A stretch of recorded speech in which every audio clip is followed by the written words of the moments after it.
Oh yeah, Diddy got a podcast. So I just wonder, Ashley, and I love your take on this. How genuine do you think that people are, including yourself? How genuine do you think people are? Because if someone's a racist, right, or don't classify themselves as a racist, I don't want to use that word loosely.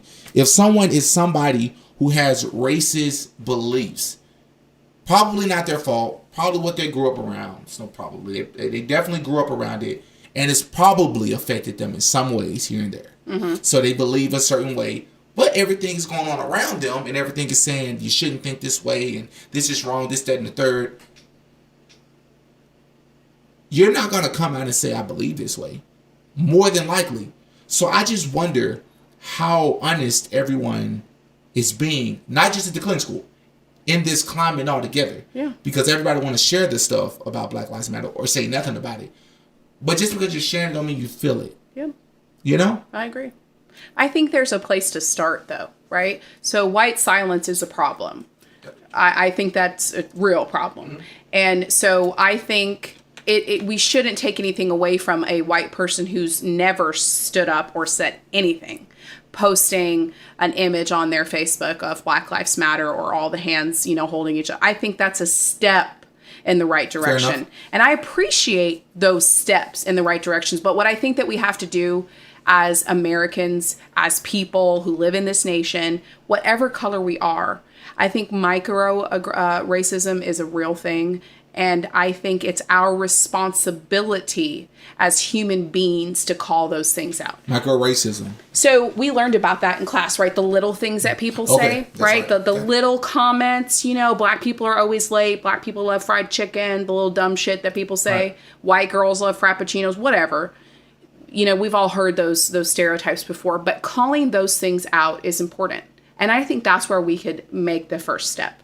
But also not being afraid to stand with other people. So like when you posted yesterday in the group chat about your outrage over Breonna Taylor, it's horrible. And I remember thinking to myself, I obviously think that's terrible. It's fucking ridiculous. But, excuse my French, but I sit there thinking like, God, what is the right thing for me to say? Like, I don't identify as African American. I don't want to say so, like, I don't want to sound pretentious. Like, how do I be there for him, for anybody in our cohort that identifies as African American that feels like, what do I say? And I almost didn't post something. And that could be taken the wrong way. Right, but it's coming from a place I made myself uncomfortable, and I just said, I'm here, I'll stand with you, whatever you need. And I feel like that's the first step. Being able to get out of that uncomfortable feeling of like, I don't want to say the wrong thing. And just saying, listen, this is wrong. I agree. And I want you to know that I believe this is wrong. And I'm here to try to help if I can. And I think that's where we begin. We have to. We have to change these perceptions that we have in our minds. I remember my mom dated an African American man. She told me this story on the way over here. 20 years ago. Yeah. She's not with an African American man now. No, what I'm saying is she told you this story today. This is your first time ever hearing it? This is the second time I've heard it, but I forgot. I think I blocked it out.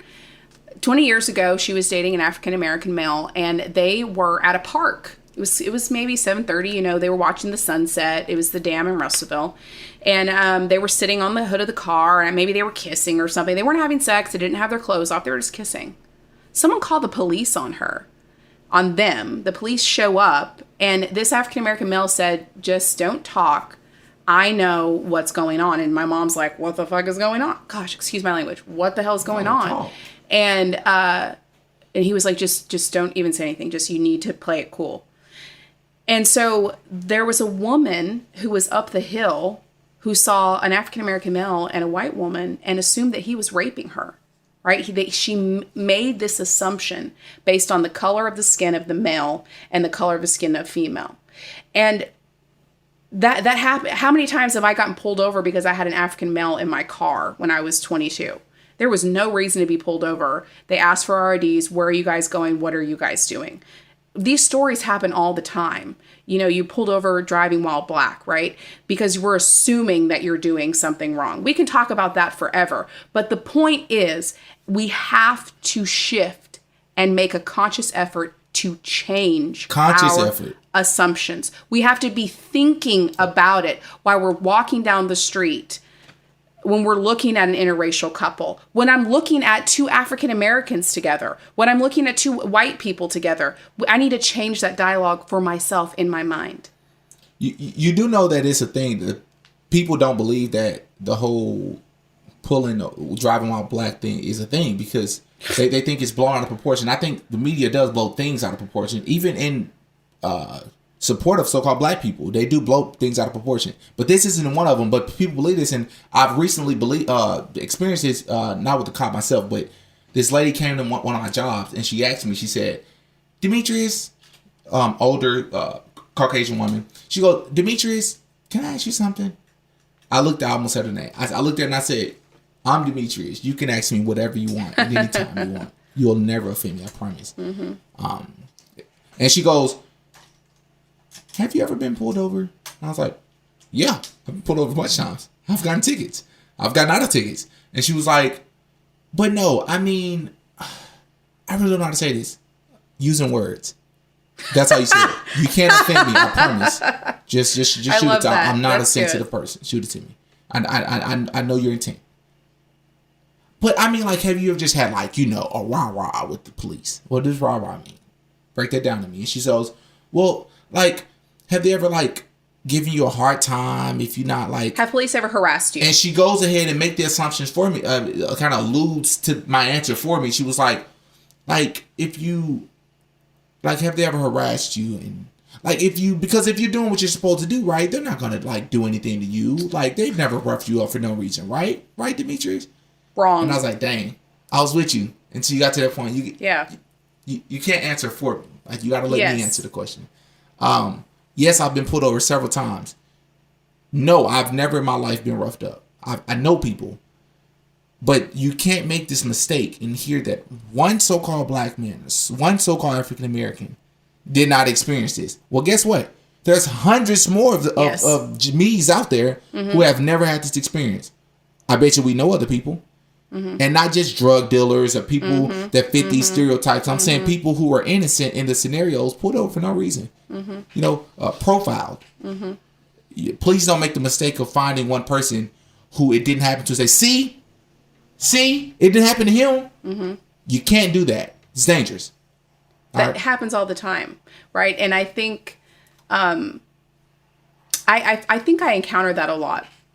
And I won't say where, but there is a situation that came up recently where a conversation of someone who I love and another person, he's a wealthy white man. And he talked about why he's conservative and why, talked all about these. That's a very big one. Yes. Conservative. Why these, I hate those words. I hate all of them. I wish they never existed, but why it's so important and why these riots are so bad and they raise their children to do it. I've had people attack me on Facebook. Well, you're not raising your children right if they're doing this or they're doing that. You know what I always say to them and what I encourage this person to say to that person was, it must be nice that you don't have to experience that, right? So you could talk about how you treat your kids to respect police and that's why nothing's ever happened to them, but you're not African American. You don't have to live that experience. And that's nice that you don't. But don't make an assumption for somebody else that what they go through doesn't matter or isn't real because you're privileged enough to not have to deal with that. A lot of African Americans' first experience with police officers or law enforcement in general are bad experiences. And they start off when they were kids. When they're 8 years old, when they're playing in the park and they see a drug bust right over here and the guy gets the shit beat out of him. That a lot of scenarios happen to that for young black children or young brown children, Hispanic children too. Right. So if your first experiences with law enforcement are these negative experiences, you're going to be afraid. Right. You're going to run. You're going to be nervous, when somebody pulls you over, even if you've done nothing wrong, right? So I feel like there's just something and just wrong about that conversation that woman had because she made an assumption based on her life experiences, not your life experience, right? Ashley, you're literally, and I'm not saying this just because you're here, but anybody who comes on my podcast, I give them their flowers, whether I know them or not.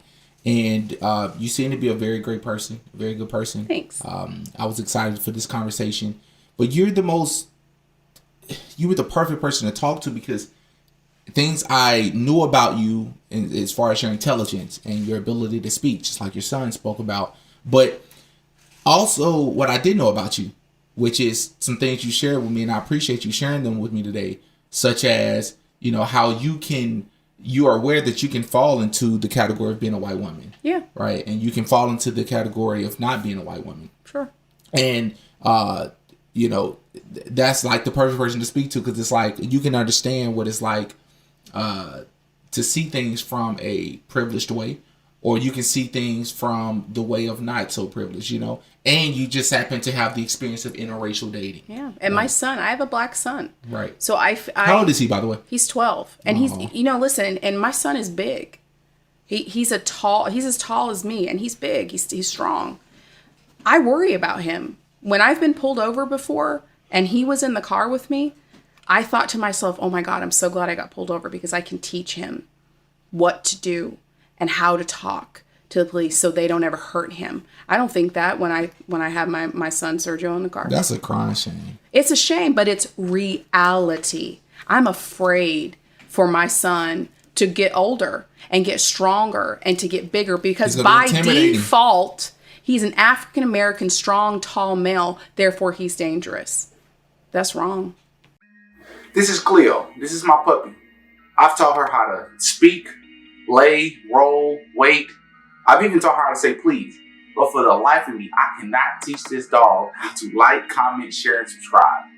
If you enjoyed the podcast, don't be like Cleo. Like, comment, share, and subscribe. Hit that notification bell as well.